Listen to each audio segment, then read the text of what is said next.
Lorsque j'étais étudiant à l'université, il y a de ça plus de 40 ans, il y avait certaines formes d'histoire dont on ne parlait pas. Et à l'époque, ce qui avait pignon sur rue, c'était l'histoire économique, l'histoire sociale et l'histoire des mentalités. Il n'y avait que quelques historiens qui s'intéressaient à l'histoire militaire.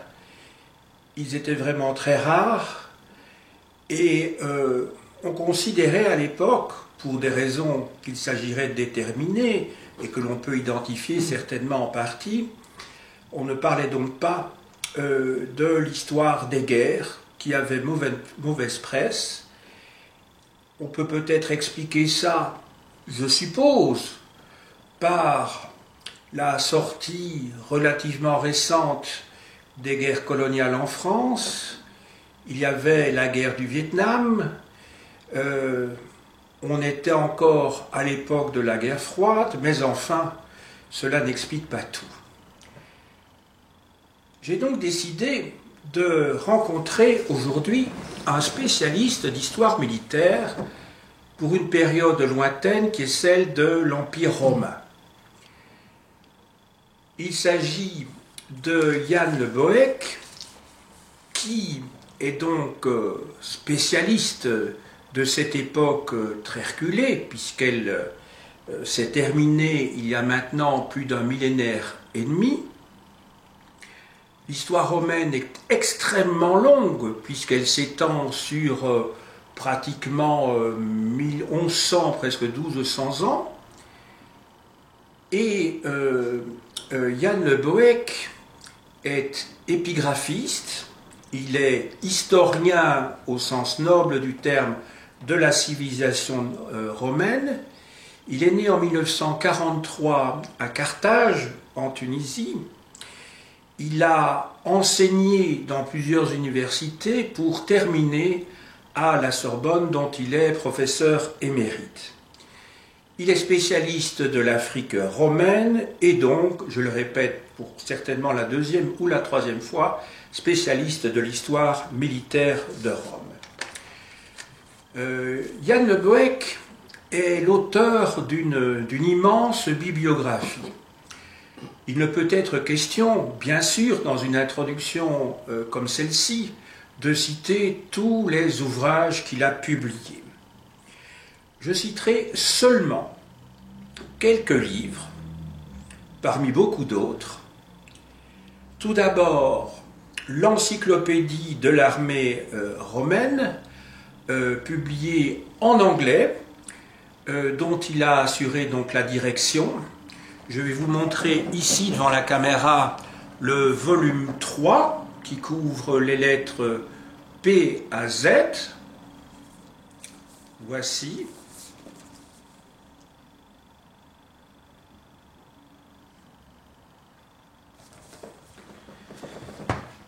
Il a publié une histoire militaire des guerres puniques aux éditions du Rocher à Monaco en 1995, un ouvrage sur l'armée romaine sous le Haut Empire chez Picard en 2002 qui a connu une réédition l'an dernier, en 2018. 1991, la première édition.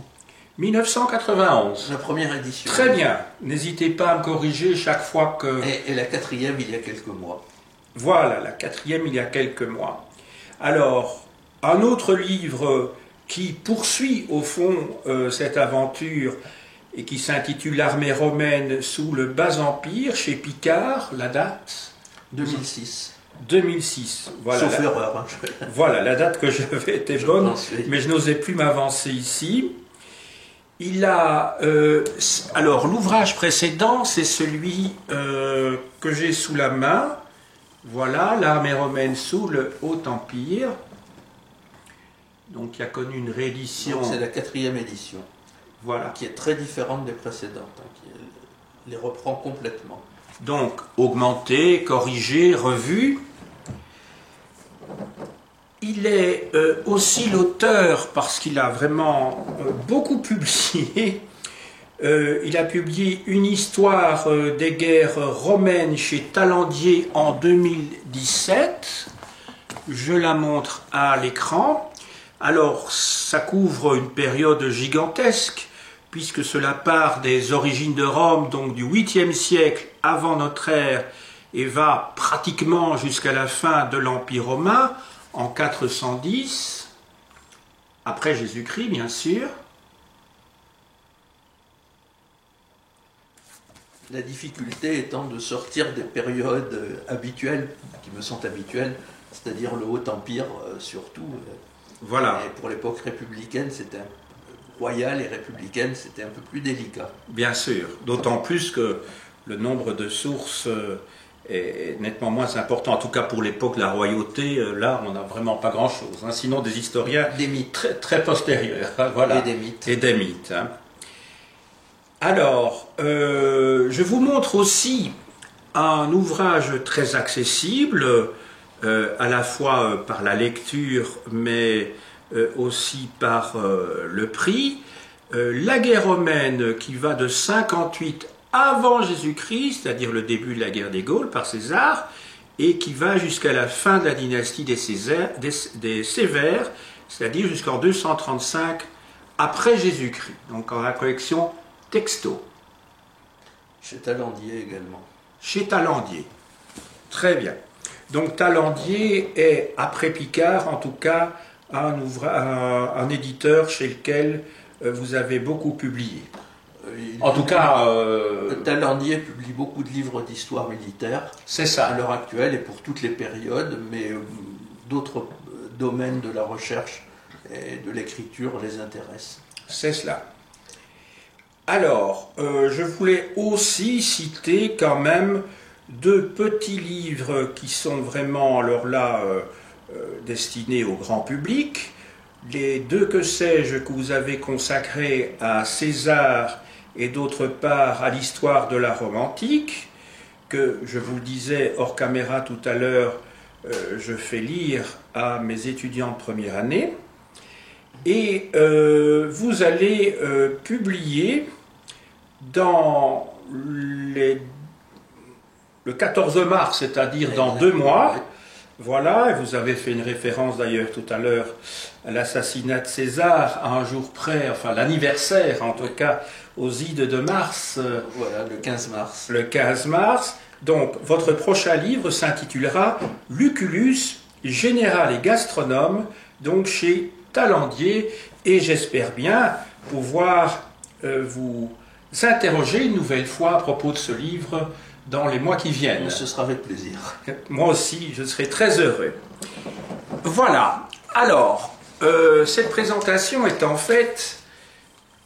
Yann Le Bohec, je vais vous poser un certain nombre de questions maintenant liées à votre sujet de prédilection, en tout cas votre principal intérêt de ce qui a été le principal intérêt dans votre carrière de chercheur, de savant, à savoir des questions sur l'armée romaine, en tenant bien compte, puisque vous êtes historien, que cette armée romaine a évidemment beaucoup évolué entre l'époque républicaine et la fin de l'Empire. Donc il ne s'agit pas de faire ici une photographie, comme le ferait par exemple un sociologue de l'armée romaine, mais il s'agit bien ici d'essayer d'utiliser la caméra, puisqu'il va s'agir de suivre l'évolution dans chacune des thématiques qui vont être abordées de cette armée romaine.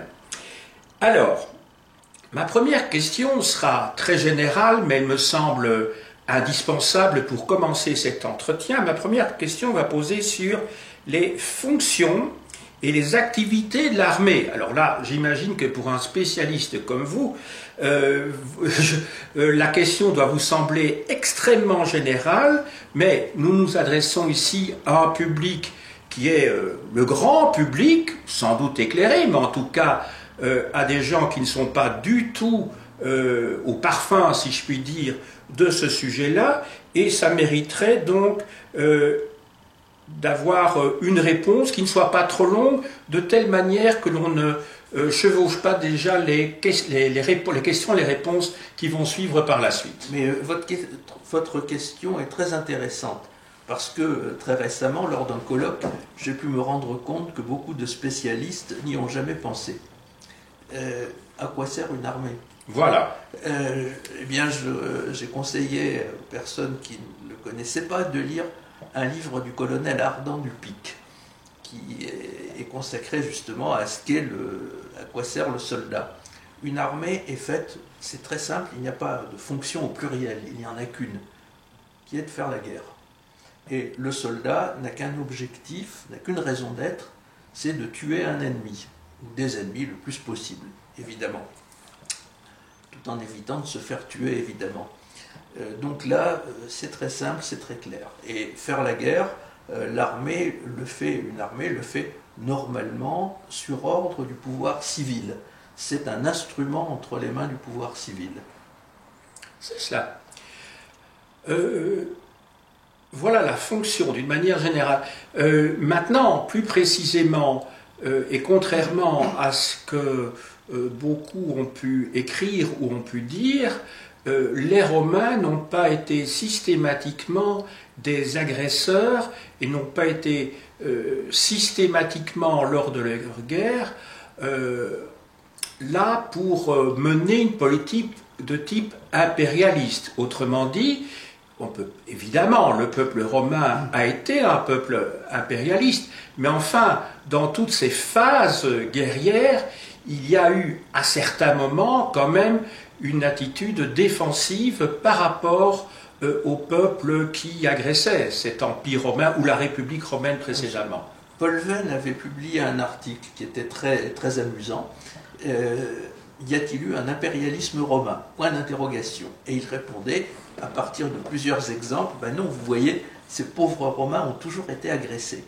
Et en fait, il y a un point sur lequel Paul Venn est passé très rapidement, c'est que les Romains avaient ce que l'on appelle à l'heure actuelle un ius ad bellum, c'est-à-dire un droit qui réglemente l'entrée en guerre. Alors ce droit a, chez les Romains, un fondement religieux, c'est le droit des Fessiaux. Les Fessiaux, c'est un collège de prêtres qui était spécialisé dans ces activités. Et Cicéron nous explique très bien ce qu'est ce droit des Fessiaux. Il avait pour but, il interdisait très clairement les guerres offensives. Les Romains ne peuvent pas faire une guerre offensive. Il faut toujours qu'ils aient subi un tort. Et il y a toute une série de règles qui s'imposent pour justement éviter l'entrée en guerre le plus possible. Par exemple, donc, les barbares ont saccagé une ville romaine, on envoie une ambassade chez les barbares pour leur dire « vous avez saccagé une ville, vous avez causé du tort, vous devez le réparer ». Les barbares peuvent refuser, dire « non, non, pas du tout, nous ne voulons pas, nous n'avons rien à réparer ». À ce moment-là, une deuxième ambassade va chez les barbares et leur dit « attention, si vous ne réparez pas vos torts, nous vous déclarons la guerre ». Et c'est à ce moment-là seulement, si les barbares persistent, que les Romains doivent officiellement déclarer la guerre. Il ne peut pas y avoir de guerre surprise. On n'attaque pas par surprise un ennemi. Et après, il y a toute une série de rites, parce que tout cela est religieux, hein. Les ambassadeurs sont des prêtres, en fait. Tout cela est religieux, et toute une série de rites qui retardent l'entrée en guerre et qui font que les barbares ont quand même le temps de se reprendre, de se dire ah, nous sommes peut-être engagés hâtivement dans une mauvaise entreprise, ce qui fait qu'effectivement toutes les guerres romaines sont par définition des guerres défensives. Maintenant, rassurez-vous, je ne suis pas naïf, vous n'êtes pas naïf. Non. Quand les Romains avaient envie de faire une guerre, ils trouvaient un arrangement avec les dieux. C'est-à-dire qu'ils trouvaient une hypocrisie quelconque pour se donner le beau rôle, pour dire, vous voyez, nous menons une guerre défensive, ce qui était le cas d'ailleurs, par exemple, bon, je pourrais vous en citer d'autres cas, avec la guerre des Gaules. César était responsable de la Gaule du Sud, qu'on appelait la Transalpine à l'époque. Les Helvètes voulaient passer près de la Transalpine, il le leur a interdit. Comme les Helvètes ont voulu maintenir leur projet, César a feint de croire qu'il menaçait la sécurité de la Gaule du Sud, et il est intervenu, et c'est comme cela que la guerre des Gaules a commencé, bien sûr, les Romains étaient agressés et pas les agresseurs. Oui, donc en fait c'est une attitude qui, en fonction de ce que vous venez de dire pour l'instant, rejoint le cas de figure de l'entrée en guerre des États-Unis contre l'Irak, où on prétendait qu'il y avait des armes atomiques, voilà. Alors que manifestement on savait qu'il n'y en avait pas, mais on voulait régler d'autres problèmes, les ressources, mais il y a bien pétrole, sûr, voilà. Bien sûr, il y a un autre exemple, un autre cas qui est encore plus étonnant, c'est que Hitler, qui n'avait finalement aucun préjugé, aucun scrupule, quand il a voulu attaquer la Pologne, a fait déguiser des soldats allemands en soldats polonais qui ont attaqué un poste frontière pour se dire, voyez, nous sommes attaqués, nous nous défendons seulement. Donc toutes les guerres sont finalement défensives naturellement. Tout à fait, tout à fait. Merci beaucoup pour cette première réponse. Et nous allons passer maintenant à d'autres questions. La question que je voudrais vous poser maintenant concerne les effectifs de l'armée. Mais peut-être juste avant de parler des effectifs, pour conclure ce que vous venez de dire, puisque je suis moderniste, donc en fait il existe bien un droit de la guerre qui est bien antérieur à ce que l'on dit souvent dans beaucoup de livres, qui est antérieur à la conclusion, à la signature des traités de Westphalie, qui conclut la guerre de 30 ans, donc à la fin de la première moitié du XVIIe siècle, puisqu'on dit que c'est à ce moment-là que le droit international qui régit les justifications pour entrer en guerre se met en place, et ce qui a été théorisé par Grotius, justement. Donc c'est intéressant de voir qu'il faut, justement, quand on fait de l'histoire, remonter en arrière. Les Romains ils ont inventé le droit romain, évidemment, oui. Et le droit avait beaucoup d'importance pour eux. Et notamment dans le cas du droit militaire, qui est le ius faciale, il y avait les deux versants qui sont connus actuellement par les juristes, qui est le ius ad bellum dont j'ai parlé tout à l'heure, qui est le droit qui justifie une entrée en guerre, et puis il y a aussi le ius in bello, c'est-à-dire le droit que l'on doit appliquer dans une guerre. Un soldat ne fait pas n'importe quoi, mais il peut faire beaucoup de choses qui nous paraissent abominables, notamment après une bataille, tous les prisonniers, les soldats qui se rendent deviennent esclaves, ainsi que leurs familles, femmes, enfants, etc. Des viols, les femmes des vaincus sont violées par les vainqueurs, sous leurs yeux d'ailleurs, pour leur montrer qu'ils sont bien des vaincus. Des meurtres, les soldats romains les soldats vainqueurs tuent des gens au hasard, et puis des incendies. Le plus célèbre, c'est l'incendie de Carthage en 146. Alors, tout ça, ça nous paraît, sont des choses qui, au XXIe siècle, nous paraissent abominables, mais qui étaient considérées comme normales dans l'Antiquité, pas seulement par les Romains d'ailleurs, mais par tous les peuples. Il y avait un droit non écrit, un droit coutumier, qui justifiait toutes ces pratiques. Et il y a à cet égard un ouvrage qui est extrêmement intéressant et auquel peu de gens ont prêté attention, c'est La Cité de Dieu de Saint-Augustin. Dans son premier livre, et un petit peu dans le deuxième livre, Saint-Augustin essaie de consoler les habitants de Rome qui ont été vaincus et victimes des Goths qui ont pris la ville et l'ont pillée. Et il leur dit, oui, il y a des gens qui ont été volés, il y a des femmes et même des religieuses d'ailleurs qui ont été violées, il y a eu des incendies, des meurtres, etc. Et Saint-Augustin leur dit, vous ne pouvez pas vous plaindre, parce que, il dit à deux reprises, c'est le droit de la guerre, ius belli, bellius. Et il dit aussi, il emploie l'expression consuetudo bellorum. C'est la tradition dans les guerres, c'est le droit coutumier, c'est normal. Alors évidemment, c'est très malheureux que ça vous soit arrivé à vous, mais c'est légal. Donc voilà, écoutez, merci. Donc en fait, il y a vraiment la mise en place de ce qui constitue, plus qu'un embryon, si je comprends bien, de ce que Grotius a appelé le ius gentium, c'est-à-dire le droit des gens, c'est-à-dire le droit international public. Oui, et je le répète, ce droit est un fondement religieux. Chez les Romains, c'est le droit des Fessiaux, qui est un collège de prêtres qui ont élaboré ce droit et que nous connaissons grâce à Cicéron. Mais d'ailleurs, chez les Grecs, à Athènes, il y avait aussi une procédure un petit peu semblable. Hein. Quand on allait faire la guerre, il y avait aussi il y avait l'appel au divin, il y avait une procédure qui était suivie. Oui, mais chez les Romains, c'était beaucoup plus élaboré. Voilà. Et on dit toujours, au fond, que les Romains sont un peuple très, comment dirais-je, très procédurier, un peuple très superstitieux aussi, et que ça fait d'ailleurs un petit peu penser, d'ailleurs, ne fût-ce que par un autre aspect de leur religion, la piété qu'ils portent vis-à-vis des ancêtres, un petit peu à la religion japonaise aussi, hein, ce culte des ancêtres. C'est-à-dire que tout geste doit être fait dans le bon ordre, et si on ne le fait pas dans le bon ordre, on peut s'attirer les foudres, j'allais dire, de Jupiter, ou plus exactement, ça peut perturber le chaos, en tout cas, dans la cité, parce que l'on a perturbé voilà. Voilà, ça perturbe l'ordre des choses. L'ordre des choses. Alors maintenant, je reviens à ma seconde question, parce que c'est de ma faute, j'ai dévié, mais en même temps, je voulais satisfaire ma curiosité personnelle.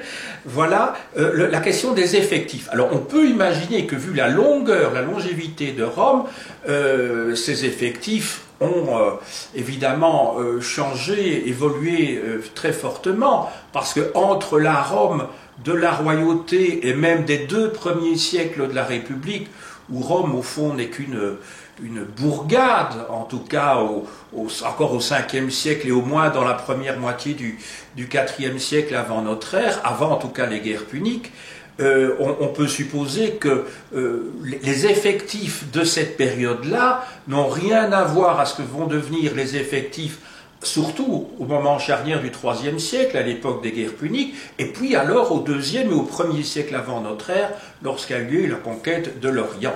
Oui. Bien entendu, au début, Rome n'était qu'une petite bourgade. Oui, mais c'était une bourgade d'éleveurs, et qui étaient des éleveurs pillards. Hein. C'était des gens qui étaient des voisins très, très insupportables. Donc, ils avaient tout le temps des conflits avec leurs voisins, et très rapidement s'est mise en place une milice qu'on a appelée la Legio.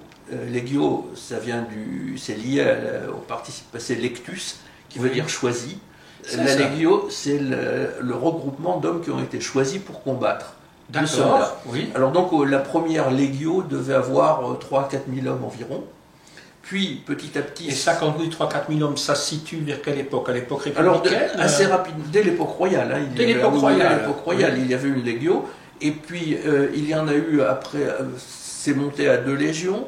Et puis, au temps où les consuls ont été mis en place, c'est-à-dire vers le 5e siècle, 5e, 4e siècle, à cette époque-là, il y a eu 4 légions qui étaient les légions consulaires.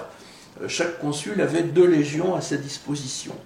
Et puis, au fur et à mesure que la conquête s'est étendue, Rome a eu des effectifs de plus en plus importants.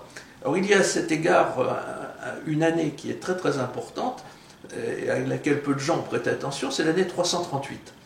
En 340, donc, tous les voisins de Rome, tous les latins, décident de détruire cette ville parce qu'ils en ont assez d'avoir des voisins voleurs, pilleurs, arrogants, en plus, et disent on va les détruire Rome et ça sera terminé, on n'en entendra plus parler. Ils constituent une ligue, la Ligue latine. Il y a une guerre qui dure moins de 3 ans, et en 338, il y a une grande bataille. À ce jour-là, Rome risque de disparaître, puisque les latins avaient décidé de faire disparaître Rome. Or, ce sont les Romains qui gagnent.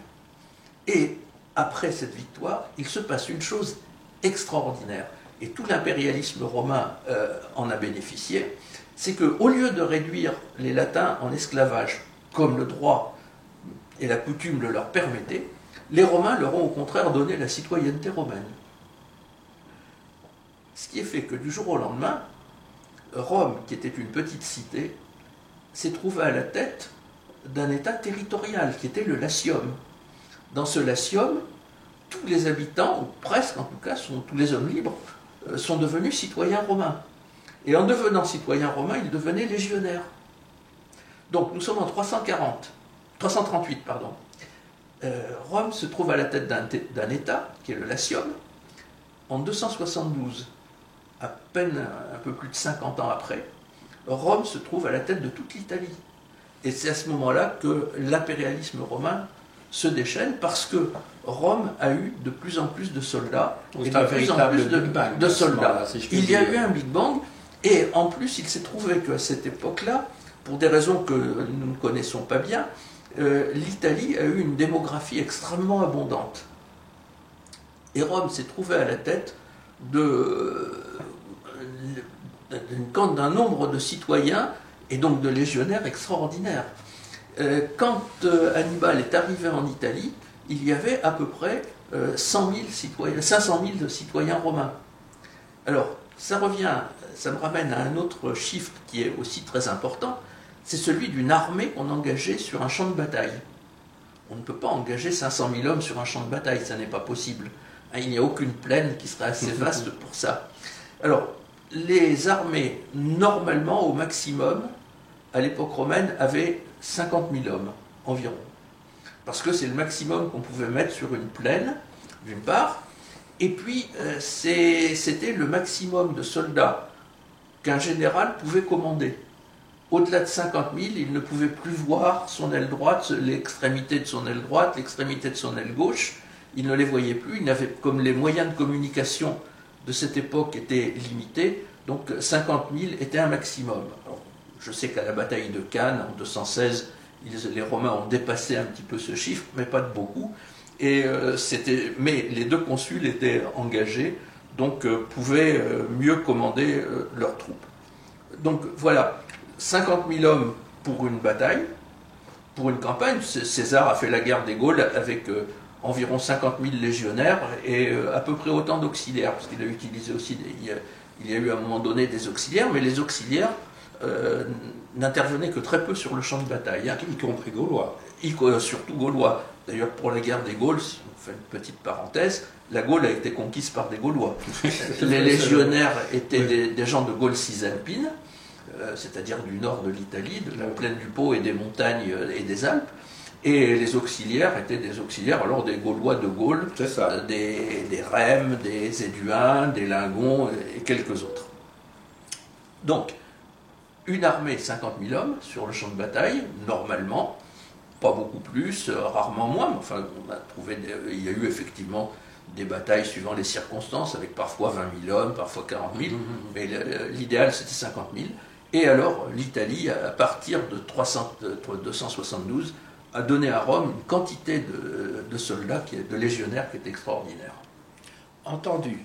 Et alors, voilà, mais alors pour ça, vous avez parlé essentiellement ici de l'époque républicaine, mais alors quand on arrive au Haut Empire et au Bas Empire, ces effectifs vont-ils croître ou pas? En gros, on peut dire que l'Empire romain a sa forme pratiquement définitive. Il y a des territoires qui vont s'ajouter par la suite, beaucoup moins nombreux à l'époque d'Auguste, disons. Par la suite, effectivement, il y aura la Bretagne, il y aura la Dacie à certains moments, voire même la Mésopotamie. Mais ça, je dirais, en gros, on peut dire qu'à l'époque d'Auguste, l'Empire romain a sa dimension...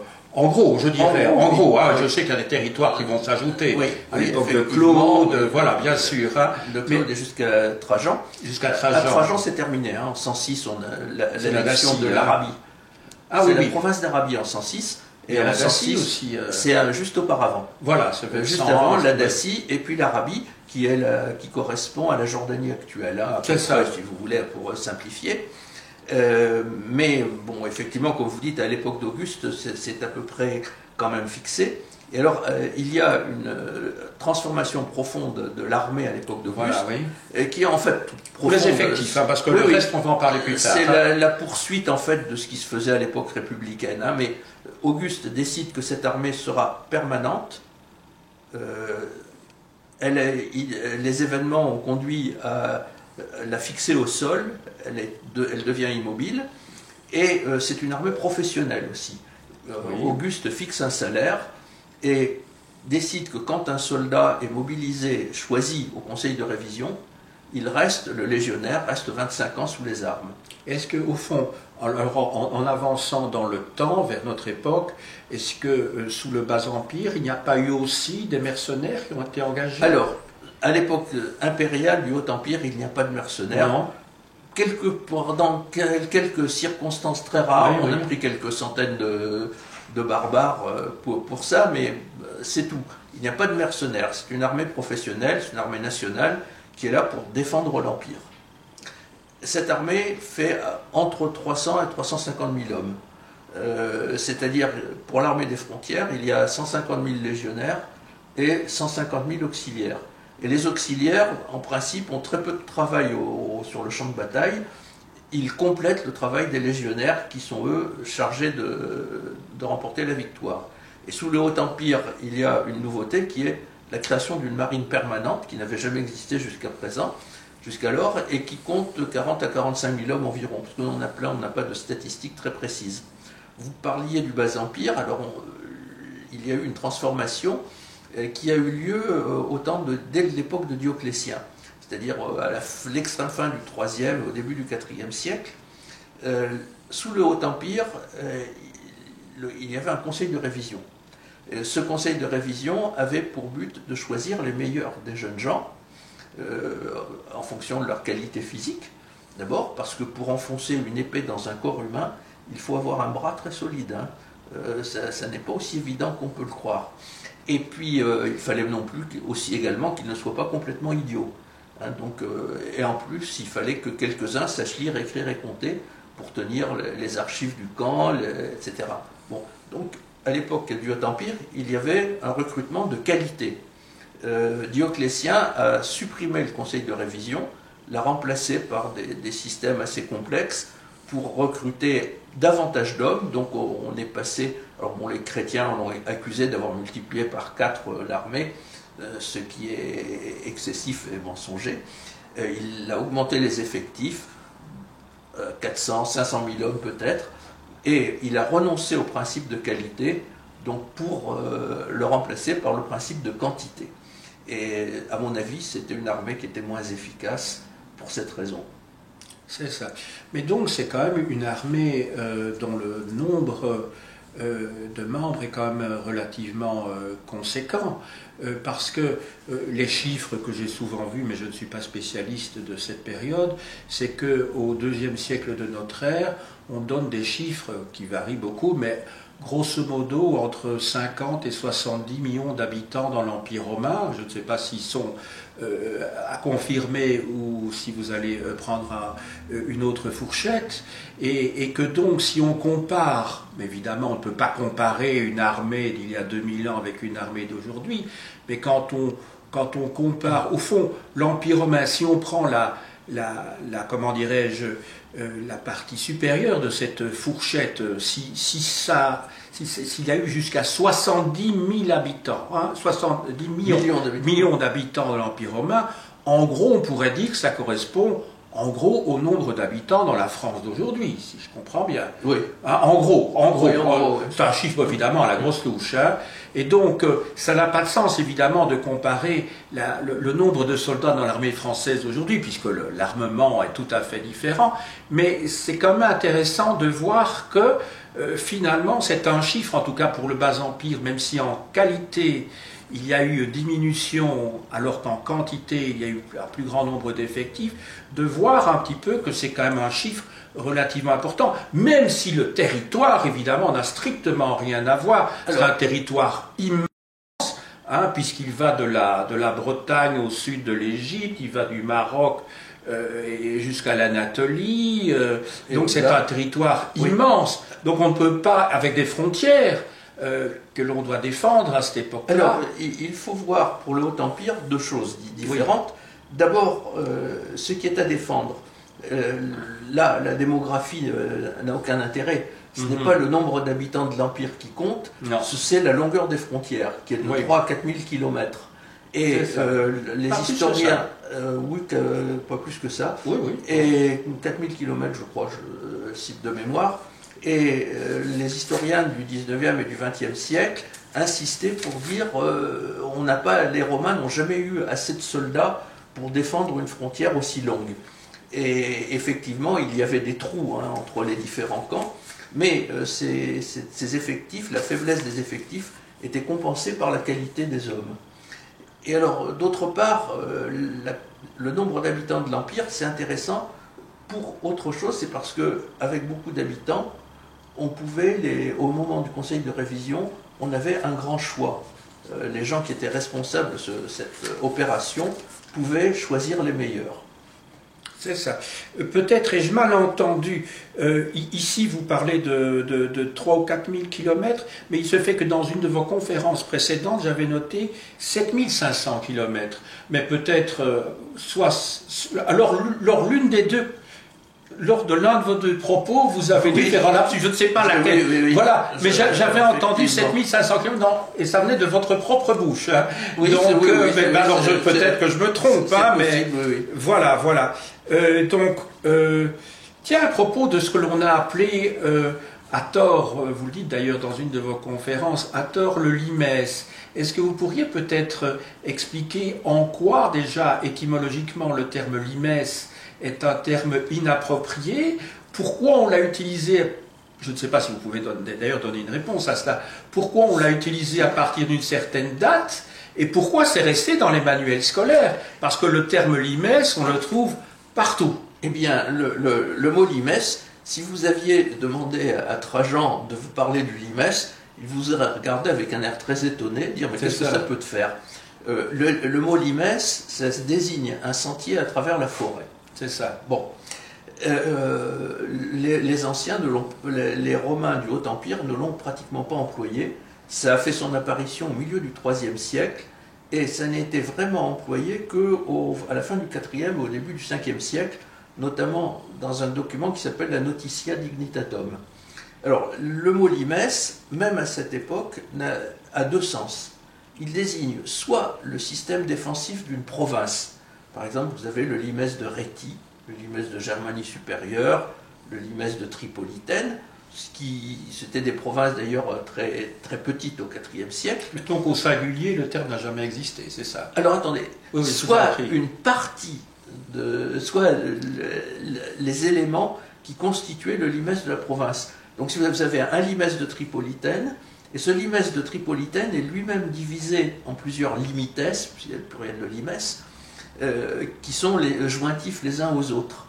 Mais le limès de l'Empire romain, ça n'a jamais été employé, ça n'existe pas. Et même au pluriel, limites. Même au pluriel, ça n'existe pas, il n'y a pas de limès de l'Empire romain. Alors, c'est un mot qui a plu à des archéologues au lendemain de la Deuxième Guerre mondiale.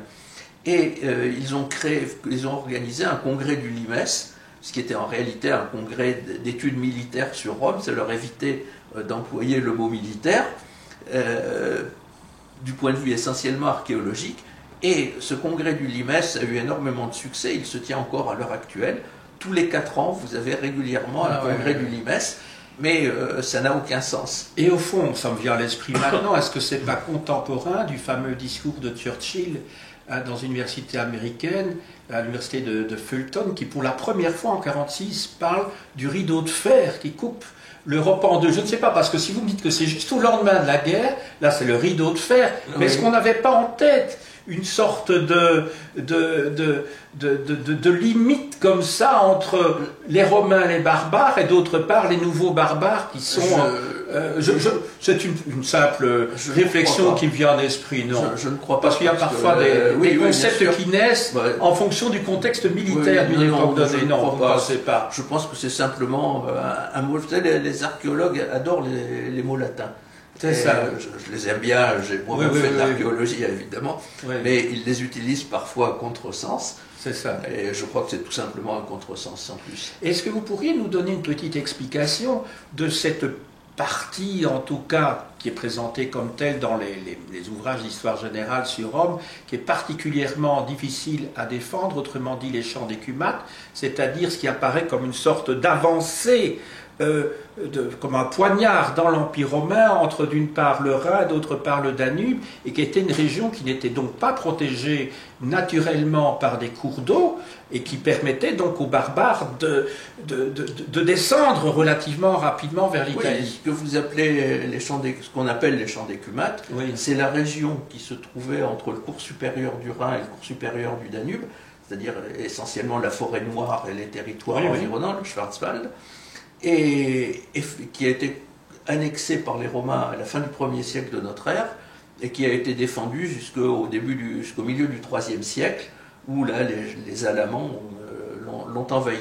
Et alors effectivement, ce n'était pas naturellement défendu, mais l'état-major romain a créé une défense artificielle, un mur qui comprenait ce que j'ai appelé la défense élémentaire, c'est-à-dire un fossé, une levée de terre et une palissade de bois, plus de loin en loin des tours, des camps, etc. Et ce travail a été donc fait à partir du début du IIe siècle, poursuivi pendant très longtemps, parce que les Romains, quand ils commençaient un travail, le faisaient sur des décennies. Et c'était tellement extraordinaire qu'au Moyen-Âge, les gens de cette région qui voyaient ces travaux étaient très étonnés. Ils disaient, bon, il n'est pas possible que des humains aient fait ça. Et ils ont imaginé que c'était le diable qui avait tracé cette limite, et ça a été appelé le mur du diable pendant très longtemps. Et alors pour une autre frontière, celle qui se situe entre la Calédonie et le reste de la Bretagne, là on pense au mur d'Adrien, au mur d'Antona aussi. Oui, oui. Alors là, il n'y a pas de frontière naturelle, ne fût-ce que montagneuse, parce qu'il y a les Highlands là, et puis les Lowlands. Non, effectivement, il n'y a pas de frontière naturelle. C'est une frontière artificielle, comme en Germanie supérieure. Oui, oui. Alors, il y a eu un livre très intéressant d'un Israélien qui s'appelle Benjamin Isaac, qui est quelqu'un pour qui j'ai beaucoup d'estime, même si je ne suis pas d'accord avec lui sur un ou deux points. Il a expliqué qu'il a fait sa thèse sur l'armée romaine en Orient, et il a expliqué qu'il y a un modèle européen de défense, qui est justement le mur du diable en Allemagne, en Germanie, les murs d'Adrien et d'Antona en Bretagne, mais que ce système ne vaut pas pour tout l'Empire. En Orient, il n'y a pas de mur, ça ne sert à rien. Il y a le désert. Il y a le désert. Et dans le désert, qu'est-ce que vous avez? Vous avez des oasis. Donc il suffit de mettre dans chaque oasis une petite tour, un petit poste, avec 5 ou 6 soldats. Si les barbares arrivent, on égorge un esclave ou on égorge un chien, on le jette dans le puits, dans la source, et il n'y a plus d'eau potable. Et donc les barbares ne peuvent plus avancer. En Égypte, c'est très différent, mais c'est un peu la même chose, parce que vous n'avez pas de délimitation linéaire avec les barbares. L'Égypte, c'est une immense oasis, en fait, qui va du sud au nord ou du nord au sud, comme vous voulez, qui est le cours du Nil. Donc, comment défendre le Nil? Eh bien, en mettant justement des postes, d'abord sur le cours du fleuve, et puis aussi dans les oasis voisines, ou également dans les routes qui mènent du Nil jusqu'à la mer Rouge, par exemple. Il y a un port qui s'appelait Myos-Hormos, et une équipe d'archéologues français a fait une étude extrêmement intéressante sur cette route, la route du Nil à Myos-Hormos, où ils ont trouvé un grand nombre de petits fortins avec des citernes. C'est l'élément fondamental dans ces régions complètement désertiques. Ils ont étudié la pluviométrie du secteur. L'isoïette de janvier à octobre, c'est 0. En novembre, vous avez un tout petit peu de pluie. En décembre, un petit peu aussi. Et puis c'est tout. Donc il faut récupérer toute l'eau. Et cette difficulté de l'eau permet d'isoler l'Égypte militairement. Et en Afrique, c'est encore un autre système. Mais alors justement, on va terminer cette question sur le Limès, d'ailleurs qui n'était pas prévue initialement, mais c'est parce qu'elle m'intéresse beaucoup, et je crois qu'elle va certainement beaucoup intéresser nos auditrices et nos auditeurs. Alors là, vous avez parlé comment dirais-je, de la Syrie, de l'Arabie, mais alors, au sud de la Mauritanie tingitane, césarienne, et puis alors de la province d'Afrique, parce qu'il faut peut-être le rappeler, l'Afrique c'est en gros la moitié de la Tunisie actuelle, et c'est pas du tout le continent, il faut parfois, c'est comme la province d'Asie d'ailleurs, c'est en fait une partie l'ouest de l'Anatolie. Voilà, de la Turquie, et ça n'a rien à voir avec le continent. L'Afrique c'est la Tunisie plus l'est de l'Algérie actuelle. Ah oui, au fond, Hippone se trouve en Afrique. Ah, Hippone, c'est en Afrique, oui. Voilà, issu, voilà, Augustin, dont vous parliez tout à l'heure. Hein. Alors, justement, qu'est-ce qui se passe là au niveau du prétendu limès? Parce que là, c'est le désert, à l'ouest, là, au Maroc, c'est quoi? C'est l'Atlas? C'est quoi le limès? La situation est différente, en fait, même d'un secteur à un autre. Oui. Vous avez la Tripolitaine, la province qui faisait partie de la province d'Afrique, mais enfin bon, qui est une région, le sud de la Tripolitaine, de la Tunisie, de la Cyrénaïque, pardon. La Cyrénaïque, c'est encore un autre domaine.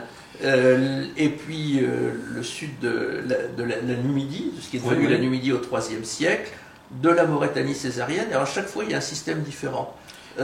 En Libye, dans l'ouest de la Libye et le sud de la Tunisie, c'est-à-dire dans ce qui est devenu province de Tripolitaine au IVe siècle, il y a un certain nombre de petits postes, de tout petits postes, qui sont souvent des postes d'oasis d'ailleurs, qui sont des avant-postes.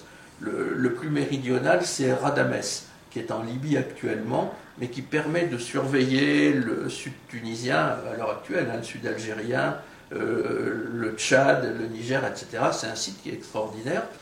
Et puis, quand on passe à l'Algérie, il y a l'Aurès, et son prolongement vers l'ouest qui est l'Éné Mencha. Donc là, il y a tout au sud une route avec des fortins.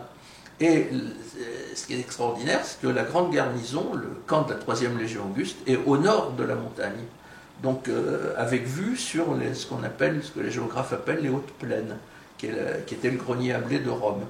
Donc ce choix évidemment, on ne peut pas savoir exactement ce que les Romains avaient en tête, mais ça permettait de surveiller d'un côté, d'avoir un œil sur le blé de Rome, et de l'autre, une relation assez facile avec le sud de l'Aurès, et donc la surveillance du Sahara. Et en Algérie, en césarienne, pardon, il y a une route qui est parsemée de fortins, c'est tout. Et donc en gros, on a l'impression d'un système défensif qui est mis en place pour protéger l'Afrique utile, l'Afrique des sédentaires, contre un ennemi éventuel qu'on ne connaît pas, qui traverserait le Sahara. Le désert des Tartares. C'est, j'allais le dire, voilà, Dino Buzzati n'est pas loin quand on parle de ça, c'est le désert des Tartares. Ou Julien Gracq avec le délai. Ou le voyage du Centurion. Oui, non, je pense au rivage des Sirtes. Au rivage des Sirtes. Voilà, parce que c'est aussi l'attente d'une armée qui ne vient jamais, finalement. Et finalement, en Afrique, l'ennemi, le barbare... Il est venu du nord. Du nord-ouest avec les Vandales. C'est ça, les Vandales. L'ironie de l'histoire. Voilà, ils ont contourné le système défensif. C'est ça. Alors maintenant, je voudrais vous poser la question... pardon, oui, je vous en prie. Encore un mot, justement, puisque on parle de cette diversité des systèmes défensifs, mais il faut bien voir aussi que la densité de soldats était très différente d'une région à une autre. Les Bretons étaient les plus méchants. 3 légions pour protéger la Bretagne. Les Germains ensuite, 4 légions sur le Rhin, mais aussi beaucoup de légions sur le Danube. Et en Syrie, aussi une forte concentration de légions face à l'Iran, qui était un ennemi aussi redoutable. Tandis que ensuite, d'Alexandrie jusqu'à Léon en Espagne, vous n'avez que 3 légions. Une à Léon en Espagne, une à Lambèse en Algérie actuelle, et une à Alexandrie au IIe siècle. C'est ça. Donc ce qui veut dire que la frontière méridionale était considérée comme peu menacée. C'est ça. Et au fond, les troupes se trouvaient essentiellement dans les provinces impériales. Au fond, dans les provinces sénatoriales, c'est-à-dire l'intérieur, il n'y en avait presque pas, au fond. Voilà, c'est ça. Non. Les provinces impériales, c'était au fond les provinces qui avaient été les dernières à avoir été conquises et qui étaient sous l'autorité de ce chef militaire qui était l'empereur immédiatement. Alors, maintenant, je voudrais vous poser une question. Je recherche un petit peu dans mes notes. On a parlé ici... Ah oui, la composition de l'armée maintenant. Alors quand je dis la composition, vous avez déjà dit qu'il s'agissait d'une armée de professionnels, que les mercenaires, c'est une affaire qui concerne vraiment la fin de l'Empire romain, si je puis dire. Hein. Mais quelle est la composition Même à la fin, il y en a eu très très peu. Hein. Même à la fin, il y en a eu très peu. Mais alors, la composition, je dirais, géographique et sociale maintenant de l'armée. Alors, vous avez dit que très rapidement, tout à l'heure, qu'il y a eu... les Romains ont accordé la citoyenneté à ceux qui venaient de battre très tôt, hein, au début de la République, en fait, hein, dans les premiers siècles de la République. À partir de quand y a-t-il eu des provinciaux, s'il y en a eu dans l'armée romaine, ou bien jusqu'au bout s'est-il agi de populations italiennes, et à partir de quand s'est fait cette ouverture d'abord géographique? Et puis j'aimerais bien que vous parliez également de l'origine sociale, en distinguant bien entendu le haut commandement. Mais les deux sont liés. Hein, les deux sont liés. Le social et le géographique. D'accord. À l'époque républicaine, le légionnaire de tout temps est un citoyen romain. Oui. Ça n'est pas discutable.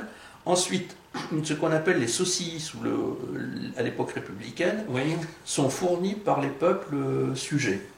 Ce sont des Italiens, non citoyens romains, il y en a quand même, ou même des citoyens romains, et puis des gens qui viennent de différents peuples, des Crétois, des Baléares, des Numides, etc. C'est ça, oui. À l'époque républicaine. À l'époque impériale, 150 000 légionnaires, 150 000 citoyens romains. 150 000 auxiliaires. Les auxiliaires sont obligatoirement, comme les légionnaires évidemment, des hommes libres. L'esclave n'entre jamais dans l'armée, c'est pas possible. Si on a vraiment besoin de même soldats, pas comme auxiliaire. Même pas comme pour auxiliaire. La logistique, je veux dire, dans la tendance. Non, pas d'esclaves. Alors si il est arrivé parfois que dans des circonstances difficiles, on recrute des esclaves, ils passent devant une table où on les libère, on leur donne la liberté, devant une deuxième table où ils sont recrutés comme soldats. Mais ils ne peuvent pas entrer en tant qu'esclaves. Alors les auxiliaires sont donc des hommes libres, en principe non citoyens romains. Donc ce sont des Pannoniens, des Numides, des Bretons, tout ce que vous voulez, des Syriens, etc. Mais le service militaire est très attractif sous le Haut-Empire, parce qu'il y a un salaire, parce qu'il y a le prestige de l'uniforme. Il y a la retraite après aussi. Il y a la retraite, il y a un paquet d'argent au moment où on prend la retraite, il y a le prestige de l'uniforme, il y a un métier qui n'est pas désagréable. Après tout, le métier militaire n'est pas si pénible. Et puis quand il y a une garnison aussi, il y a la vie de garnison. Puis quand on va à la guerre, bien, en général, les ennemis sont vaincus. Donc l'armée romaine attire les jeunes gens. Et donc il y a des hommes libres, des citoyens romains, pardon. Il y a des citoyens romains qui ne sont pas pris dans les légions et qui s'engagent dans les auxiliaires et qui sont acceptés évidemment, qui sont volontaires à ce moment-là. Et puis il y a le troisième groupe, c'est les marins, qui au début étaient recrutés un peu n'importe où. Il y avait aussi bien des citoyens romains d'ailleurs que des non-citoyens romains. On dit même qu'il y avait des affranchis. Alors l'affranchi, c'est un homme libre évidemment, mais qui est souillé par son passage par l'état servile.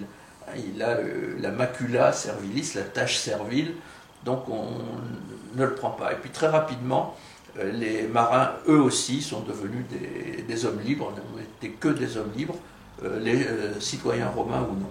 Et alors, je voudrais vous poser une question subsidiaire.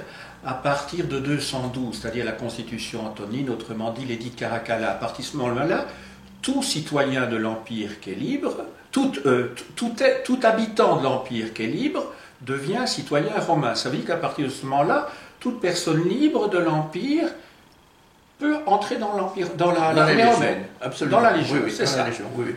Voilà.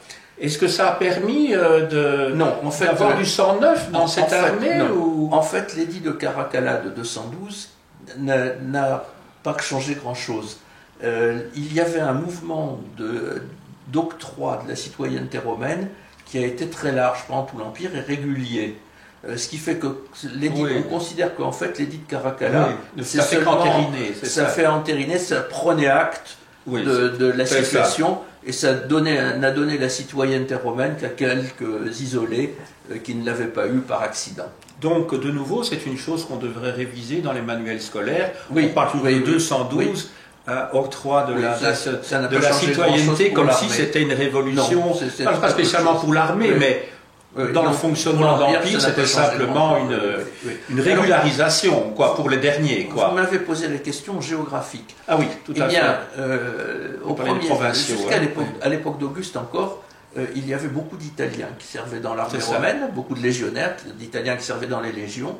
D'autant plus qu'on est après les guerres sociales, donc à partir de ce moment-là, au 1er siècle... On est passé de 500 000 à 1 million de citoyens romains en Italie. Et alors,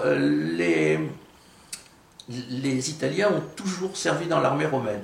Mais de plus en plus dans la garnison de Rome, cohorte prétorienne, cohorte urbaine, etc., ou quand ils étaient envoyés en province comme officiers. Au mieux sous-officiers, au mieux officiers, équestres, ou au pire sous-officiers. Donc ces Italiens sont toujours restés mobilisables, et petit à petit, les provinces sont de plus en plus fournies de soldats, suivant un processus qui est assez curieux. Au début, prends le cas de l'Afrique, parce que c'est le mieux connu. Pas seulement par moi, parce qu'on a un maximum d'inscriptions pour cette région. Au début, on recrutait des gens de Carthage ou de la région de Carthage, qui était la capitale, le coin le plus romanisé. Puis, on a recruté de plus en plus vers le sud et vers l'est. Et finalement, on a recruté beaucoup plus autour du camp de Lambèse. Notamment, on a recruté des castrices qui étaient des fils de soldats. Oui. Alors c'était un problème juridique parce que le soldat n'avait pas le droit de se marier. Donc ses enfants étaient des enfants illégitimes, ils n'avaient pas de père. Et n'ayant pas de père, il était difficile de les considérer comme soldats. Et alors justement cet octroi de l'origo et de la patrie, du camp comme patrie, a permis de recruter des fils de soldats qui étaient des jeunes gens très bien parce qu'ils savaient ce qu'était la discipline. Leur papa leur avait botté les fesses assez souvent pour qu'ils sachent obéir. Et alors, vous venez d'utiliser maintenant le terme soldat. Donc, étymologiquement, ce sont les militaires qui reçoivent une solde. Cette solde était versée à la fin du mois. Comment ça se passait? Est-ce qu'il y avait déjà une mensualisation du traitement, entre guillemets? À quel moment ça se passait Alors, le versement de la solde était fait au 1er siècle de notre ère à 3 reprises dans l'année. Donc, tous les 4 mois, le légionnaire recevait 75 deniers, le légionnaire de base. C'est la seule chose qu'on sait avec certitude. Et au 2e trimestre, un 4e versement a été ajouté, c'est-à-dire que la solde était versée non plus tous les 4 mois, mais tous les 3 mois, et elle a été augmentée donc de 75 deniers, ce qui fait que la solde du légionnaire de base au 2e siècle était de 300 deniers. C'est ça. Alors le denier, c'est une belle pièce d'argent, oui. Mais comme le soldat doit tout payer, sa nourriture, son équipement, etc., parfois il a une famille avec des enfants à entretenir aussi. Mais l'armement? L'armement, c'est le soldat qui le payait. L'État ne fournit rien. Rien du tout. Rien. Ou quand il fournit, il fait payer. Et donc le soldat n'est pas un homme riche. Mais c'est un salarié. Entendu. Mais il a donc un revenu régulier pendant la durée de son service. Contrat, si je puis dire. Oui. Et c'est quoi, 25 ans, la durée du contrat? En gros, c'est 25 ans environ, quelquefois 24 ans, quelquefois 26 ans. Et puis ça dépend aussi... On arrête quoi, en général vers 45 ans? Oui, vers 45 ans. Comme l'espérance de vie, je l'ai calculé pour les légionnaires d'Afrique. Et l'espérance de vie d'un peu plus de 47 ans, vous voyez que le temps de la retraite n'était pas très très long. Bien sûr. Et au fond, 45 ans, c'est pas l'âge auquel on devient un sénex à Rome. Avant, on était un iueni, si je peux dire. Les soldats âgés étaient des vieillards. Hein, c'est ça. Il ne faut pas se faire d'illusions. Alors, ils étaient bien nourris, les soldats, en quantité, je veux dire. La qualité n'était pas très bonne, parce qu'il n'y avait aucune diététique comme de nos jours. Donc ils mangeaient essentiellement, ils se nourrissaient essentiellement de pain, 700 grammes de pain par jour et par légionnaire. Et puis ils avaient une vie active parce qu'ils pratiquaient beaucoup de sport et ils pratiquaient souvent l'exercice.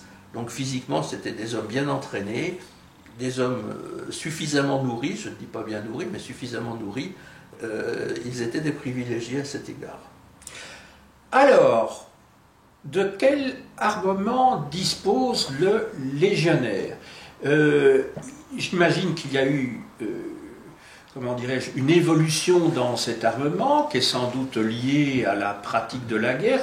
Peut-être ne pratique-t-on pas la guerre de la même manière au 5e siècle avant notre ère qu'au 4e siècle après. On oublie souvent que l'histoire de Rome s'étend sur plus d'un millénaire, que donc la technologie, si je puis dire, à la fois pour l'artillerie, pour les armes de poing, pour la totalité, les lances, il y a le gladium, enfin vous allez... Est-ce que vous pourriez nous expliquer quelles sont les principales armes dont dispose un légionnaire et s'il y a vraiment une grande périodisation que l'on peut établir dans l'histoire de l'armement des légions romaines. Il y a une périodisation, mais elle est assez difficile à établir. Ce que nous connaissons le mieux, c'est le légionnaire du Haut-Empire. Oui. L'époque de César aussi, Oui. enfin, donc de 58 à 235, c'est pour ça que j'ai choisi ces Oui. dates limites. Le légionnaire, à cette époque, c'est un vrai char d'assaut, un vrai blindé. Il est bien protégé. Et comment parvient-il à se déplacer? Alors attendez, il a environ 30 kilos d'armement sur lui. C'est les impedimentas. Plus le bagage qui en fait à peu près autant. Donc un légionnaire qui se déplace a 60 kilos sur lui. Ce qui veut dire qu'il faut qu'il soit choisi pour ses qualités physiques et qu'il soit très bien entraîné. Mais comment est-ce possible ça de se déplacer? Parce que quand il se déplaçait et qu'il devait faire j'ai déjà lu qu'il faisait parfois 60 km, et je ne sais pas si c'est vrai, mais 60 km, si l'on a 60 kilos sur le dos, je ne vois pas comment, à notre époque, qui que ce soit pourrait le faire, à moins d'être vraiment très entraîné. J'ai fait des conférences devant des officiers de l'armée française. Oui. Je me rappelle, il y en avait un qui arrivait juste du Mali. Oui. La conférence était à 10h, l'avion était arrivé à 8h à Orly. Et eux, ça ne les a pas étonnés du tout.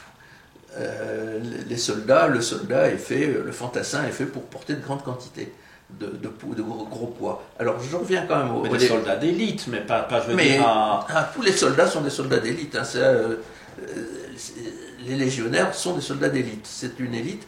Donc il a le casque, une cuirasse, des jambières en métal, un bouclier qui est en bois, mais avec une demi-boule de métal au milieu. C'est le scutum Le scutum, oui. Et puis des renforts en métal au-dessus et en dessous. Ça, c'est pour se protéger. Donc, c'est pour ça, si vous voulez, c'est un vrai char d'assaut protégé. Et puis, vrai char d'assaut, il a aussi des armes pour frapper, qui sont l'épée et le javelot. L'épée, c'est le gladius, c'est-à-dire c'est une épée qui a une lame courte, d'environ 70 cm, qui est très pointue, qui permet de frapper par la pointe et aussi de frapper par les côtés, de taille et des stocks, une arme de taille et des stocks. Et le javelot, c'est le pilum, qui fait environ 1,70 m, 80-90 cm de bois et 80 à 90 cm de métal. Mais c'est une pointe qui est très longue et très fine. Et comment peut-on se battre? Je veux dire, ils n'ont pas tout ça au moment du combat, ils ont laissé une partie dans leur camp. Et comment peut-on se battre? Non. Je veux dire, parce que impedimenta, ça veut dire empêchement en fait. Oui. Ça vous empêche de vous battre. Oui, mais c'est ce qui les protège en même temps. Et alors, j'arrive au point le plus délicat, le moins connu, qui est l'escrime du légionnaire. Ça nécessite un énorme entraînement. Le légionnaire, tous les 5 jours, va sur le champ d'exercice pour s'entraîner à l'escrime, au lancer du javelot, au glaive, à combattre avec le glaive, et puis aussi à utiliser toutes les formes d'armes qui existaient à l'époque, hein, la fronde, l'arc et le jet de pierre à main nue, tout simplement. Et puis toutes les 3 semaines, il doit participer à des manœuvres en unités constituées. C'est vraiment un professionnel très très bien entraîné. Et il doit supporter ses 30 kilos au combat. Alors comment ça se déroule? L'armée et les soldats sont bien alignés. Ils doivent apprendre à marcher alignés. Et en même temps, ils doivent apprendre à respecter des distances. Donc chaque soldat a environ 1,50 m pour pouvoir pratiquer l'escrime sans être gêné par ses 2 voisins. Et sans les gêner évidemment. Alors quand l'armée avance, la légion avance, elle avance d'un pas rapide, mais elle ne court jamais. Parce que si les soldats se mettent à courir, la ligne de combat est complètement désorganisée, et là ils se font massacrer par les barbares. Donc ils restent alignés en marchant vite, et au dernier moment, quand ils arrivent tout près de l'ennemi, le légionnaire lance d'abord son pilum sur le premier qui est en face de lui. Il faut qu'il le lance de très près, pour 2 raisons. Ça donne d'abord une précision, plus de force. Et ensuite, plus de force de pénétration. Oui, Donc, le premier barbare qui est en face de lui reçoit le javelot, qui doit pouvoir traverser un bouclier et une cuirasse. Donc, il faut que le légionnaire ait dans le bras une très grande force. Et ensuite, en même temps, il continue sa progression. Il sort son glaive qui est au côté droit. Et Alors là, il faut l'inspiration au dernier moment. Il donne un coup de bouclier au barbare, soit avec la boule qui est au milieu du bouclier, un vrai coup de soit boule, avec un coup de boule, la demi-boule, soit avec les parties inférieures ou supérieures qui sont renforcées de métal. Le barbare est un petit peu déséquilibré pendant une fraction de seconde, et c'est à ce moment-là où il faut le frapper avec le glaive pour le tuer. Tout ça est bien pensé. Donc, hein. Alors tout ça est bien pensé, ça résulte évidemment de siècles d'expérience, de siècles de combat au javelot et au glaive. Alors vous voyez que le lancer du javelot et l'escrime, ça n'a rien à voir avec les Jeux olympiques. Hein, c'est totalement différent. Et ça n'est possible parce que sur 15-20 mètres, le légionnaire doit utiliser simultanément les 4 membres. Ça n'est possible que s'il y a un très très bon entraînement. Eh bien, vous nous en apprenez tant que... Et je sais que ce n'est qu'une toute petite partie de votre savoir. Voilà. Voilà. Que sait-on sur la vie des militaires, au fond, quand ils étaient en garnison? Hors caméra, nous avons un petit peu discuté de l'existence à côté du camp d'une bourgade ou d'une petite agglomération qui s'installait progressivement à côté du camp parce que les militaires étaient des consommateurs, donc, mais pas seulement consommateurs comment dirais-je, de divers produits, mais aussi de femmes. On en parlait tout à l'heure. Donc, est-ce qu'il y avait dans ces villes, est-ce que ces villes remplissaient un petit peu comment dirais-je, la même fonction que ce qu'on a pu entendre, et c'est la réalité malheureusement, quant à la présence de camps japonais en Chine pendant la Deuxième Guerre mondiale, où là il y avait des femmes qui étaient réquisitionnées et parquées de telle manière qu'elles servent, je dirais, comment dirais-je, de lieu pour... Mais mon cher ami, même l'armée française a eu ses BMC, oui. Bordel motorisé de campagne. C'est ça. Pendant très longtemps, à Dien Bien Phu, il y avait des femmes qui ont été tuées, d'ailleurs pas toutes par les Viet Minh, parce qu'elles étaient considérées comme irrécupérables et qui étaient des prostituées. Mais la question est de savoir si ce sont... parce qu'au fond, les femmes chinoises, comment dirais-je, qui étaient mises dans des camps en Chine pendant déjà, même avant la Deuxième Guerre mondiale, elles étaient réduites à l'état d'esclaves. Donc la question est de savoir si c'était des esclaves ou si c'était des femmes libres qui se prostituaient. C'est là, au fond, je trouve ma question. Avant d'en venir aux femmes, rappelons, pour répondre à votre question, que le soldat a un service à accomplir. Oui. Il est conçu pour faire la guerre, pour tuer, mais comme il ne tue pas tous les jours, 365 jours par an et 24 heures par jour, le reste du temps, il a un service qui est d'abord constitué par l'exercice. Il doit s'entraîner. Le légionnaire ne s'ennuie jamais. S'il n'a pas une corvée à faire, on l'envoie au terrain d'exercice et il s'entraîne. Le service comprend la garde, les tours de garde, au portant, devant la chapelle des enseignes, devant la demeure du général, puis diverses corvées, recevoir les vivres, les répartir, les fournir, faire la cuisine, entretenir le matériel, entretenir le linge, entretenir les locaux, veiller à la propreté, aller au terme, au bain, se laver régulièrement. Les Romains étaient très propres, et donc ce service les occupait beaucoup. Mais ils avaient des permissions, le droit de sortir du camp, parce que tout ça se passait à l'intérieur du camp, ou quand ça se passait à l'extérieur, c'était sévèrement encadré par des sous-officiers et surtout des officiers. Donc, en dehors ils avaient des permissions. Et dans ce cas-là, ils pouvaient aller justement dans ces agglomérations qui étaient installées près du camp, qui au début n'avaient pas de statut, qui, si elles se développaient, pouvaient devenir un vicus, c'est-à-dire juridiquement, c'est une bourgade, devait devenir un municipe, voire une colonie, c'est-à-dire une cité de plein droit. Et dans ces agglomérations situées, ils pouvaient être tout près du camp, ou quelquefois un peu plus loin, 1 ou 2 kilomètres du camp. Ils trouvaient effectivement des femmes qui se répartissaient en 2 catégories. Il y avait des femmes que nous appellerions honnêtes, je le dis avec un sourire, qui cherchaient un mari, leur donnant des enfants, mais les soldats n'avaient pas le droit de se marier. Donc c'est peut-être celle-là qui était malhonnête. Et parce qu'elle était arriviste au fond. Voilà, oui. Les putains les vrais sont celles qui font payer pas avant mes affaires. C'est ça. Donc ces femmes cherchaient un mari, mais elles étaient des concubines, avaient des enfants qui étaient illégitimes, mais dès que le soldat prenait sa retraite, il régularisait tout ça, et de toute façon, la femme et le soldat se considéraient comme mari et femme, et considéraient que les enfants étaient leurs fils et filles communs. Et quand un soldat meurt à 30 ans, sa femme dit « je suis son uxor », les enfants sont filiae, les termes sont sans équivoque. Et puis, il y a de notre côté des prostituées. Alors, les prostituées, elles entraient dans deux catégories. Il y avait des femmes libres et des femmes esclaves. Les deux existaient. C'est ça. Et alors, je voulais vous poser la question, pour les enfants, est-ce qu'il y avait des maîtres qui apprenaient à lire et à écrire?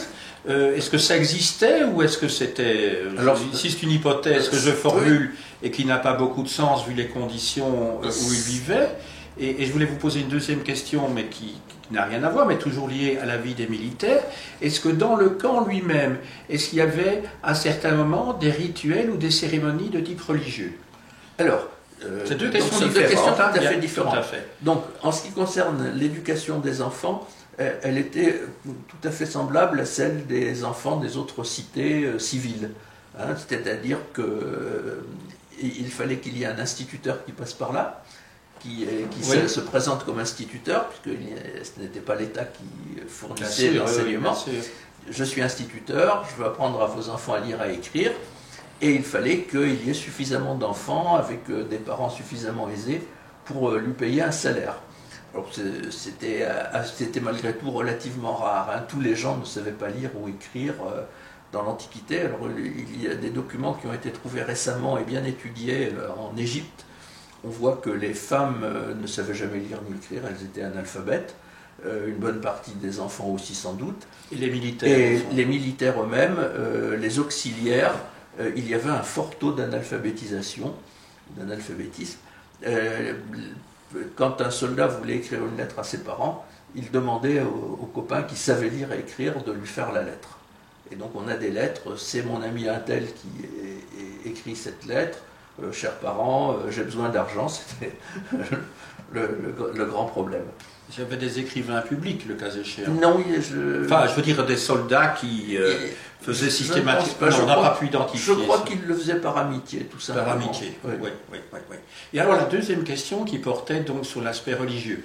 Alors, la religion, personnellement, je pense que la religion à l'époque romaine a eu une très grande importance.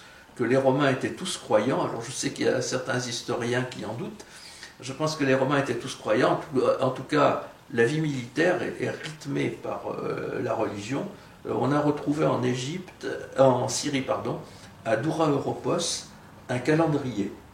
Et on voit que tout au long de l'année, il y avait des fêtes, plus d'autres fêtes qui n'étaient pas mentionnées. Alors, ce calendrier, c'était les fêtes officielles. Les anniversaires de l'empereur, la fête des grands dieux qui protégeaient l'armée, donc de Jupiter, de Minerve, de Mars, de Vénus. Et tous ces anniversaires étaient célébrés religieusement. Et alors, dans le camp même, il y avait la chapelle aux enseignes, et les enseignes étaient considérées comme des divinités, comme sacrées. L'aigle,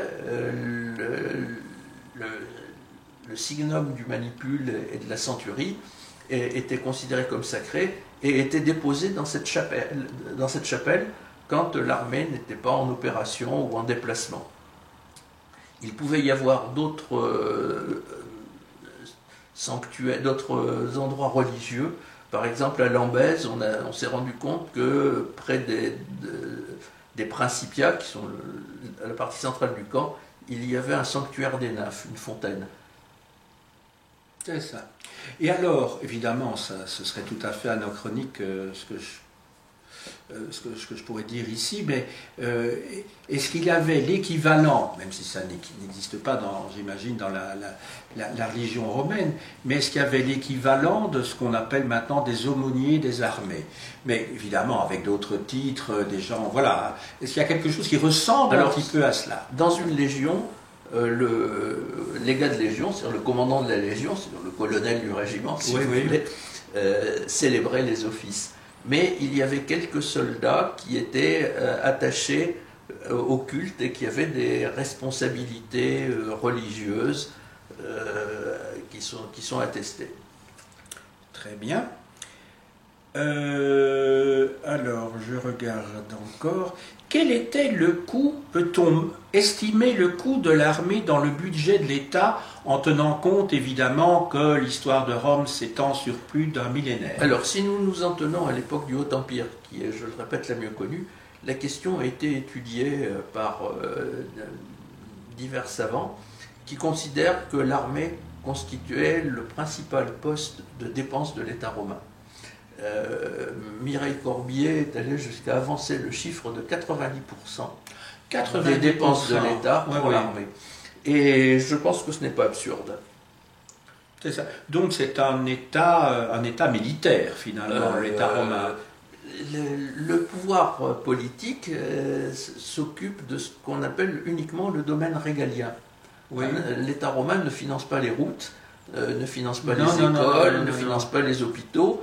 Donc l'empereur a comme dépense essentielle la maison impériale, évidemment, mais enfin bon, ça n'est pas 10 000 personnes, hein, la maison impériale, l'administration centrale à Rome, l'administration dans les provinces, mais qui était extrêmement légère, et qui était souvent assurée par des esclaves, donc ça ne coûtait pas cher, et puis surtout l'armée.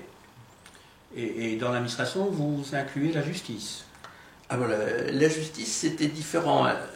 C'était un cas différent. Elle était rendue. Parce que c'est un poste régalien à notre époque, en tout cas. La justice était rendue par les magistrats. À Rome, par les prêteurs. Et dans les provinces, par les duumvirs. Dans les cités de province, par les duumvirs. À l'armée, c'était les officiers qui rendaient la justice quand il y avait un problème. Et comment alors ces prêteurs et ces duumvirs étaient-ils rémunérés? Ils n'étaient pas rémunérés. Non, donc c'était les amendes qui leur permettaient d'avoir un traitement. Non, c'était un honneur. Ah bon? Le prêteur était un sénateur, il était très riche. Le duumvir était un notable municipal qui était riche au niveau de sa cité. Et il rendait cette justice pour l'amour de Dieu, si j'ose ainsi m'exprimer. C'est ça, d'accord. Alors, je regarde s'il y a encore des sujets vraiment importants. L'armée a-t-elle servi à certains moments à réprimer des troubles intérieurs? Donc, a-t-elle eu des fonctions de police? Alors, aussi étonnant que cela puisse paraître, sous le Haut-Empire, et même sous une bonne partie du Bas-Empire, les habitants de l'Empire étaient satisfaits de ce qu'ils vivaient. C'est la fameuse Pax Romana. La Pax Romana. Oui. Et il n'y avait pas de révolte, et il n'y avait pas de troubles. Mais il y a eu quand même les Juifs, alors, vers 70. Il y a eu, c'est une révolte nationale. De 66 à 70 ou 73-74, suivant qu'on inclut l'épisode de Massada là-dedans. D'abord, ce n'était pas des Romains, c'était des Juifs, par définition. Mais je veux dire, c'est à l'intérieur des frontières. C'est à l'intérieur des frontières. Et puis, il y avait surtout les guerres civiles. Et l'armée servait surtout à protéger contre les barbares de l'extérieur. Et alors, au début de l'ère chrétienne, il n'y a pas eu aussi quand même une grande révolte en Gaule, ou je me trompe? Oh, il y a eu de temps à autre des révoltes ici ou là. Oui, c'est ça. Non, pas de grande révolte en Gaule. Il y en a eu en 21, après Jésus-Christ. Mais la révolte de 21, elle a mobilisé d'abord 2 cohortes, c'est-à-dire 1000 hommes. Et puis après, il y a eu une légion quand même qui est intervenue contre les Éduins. Mais bon, c'était peu de choses. Hein. Et il y a eu quand même, on en parlait tout à l'heure, lorsque nous avons déjeuné ensemble, au moment de la révolte des esclaves, de Spartacus quand même. Là, c'est à l'époque républicaine, où là, il y a eu quand même des légions qui ont été mobilisées, et qui ont eu même des gros soucis. Et qui ont été détruites. Entre 73 et 71. Oui, il y a eu des guerres serviles, effectivement. C'est ça, mais là, c'était quand même pour... Ma question était, l'armée a-t-elle servi à réprimer des troubles intérieurs? Bien sûr, j'associe ça à des troubles intérieurs. Hein. Mais c'est à l'époque républicaine. Et après la guerre de Spartacus, il n'y a eu aucune mesure en faveur des esclaves. Hein. Le pouvoir politique n'a pas tiré les leçons, mais ce sont les gens qui eux-mêmes, les propriétaires d'esclaves, qui eux-mêmes ont compris qu'il ne fallait plus faire de telles concentrations d'esclaves, que c'était dangereux, et qu'il fallait tout de même être un peu humain avec ces gens. Il fallait protéger le cheptel, en fait, c'est ça, si je puis dire. Hein. Oui, mais attention...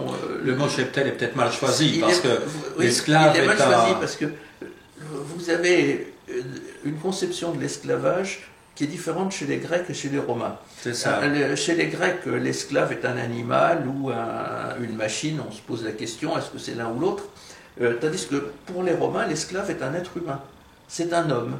Et nous parlions de droit tout à l'heure, il y a un droit des esclaves.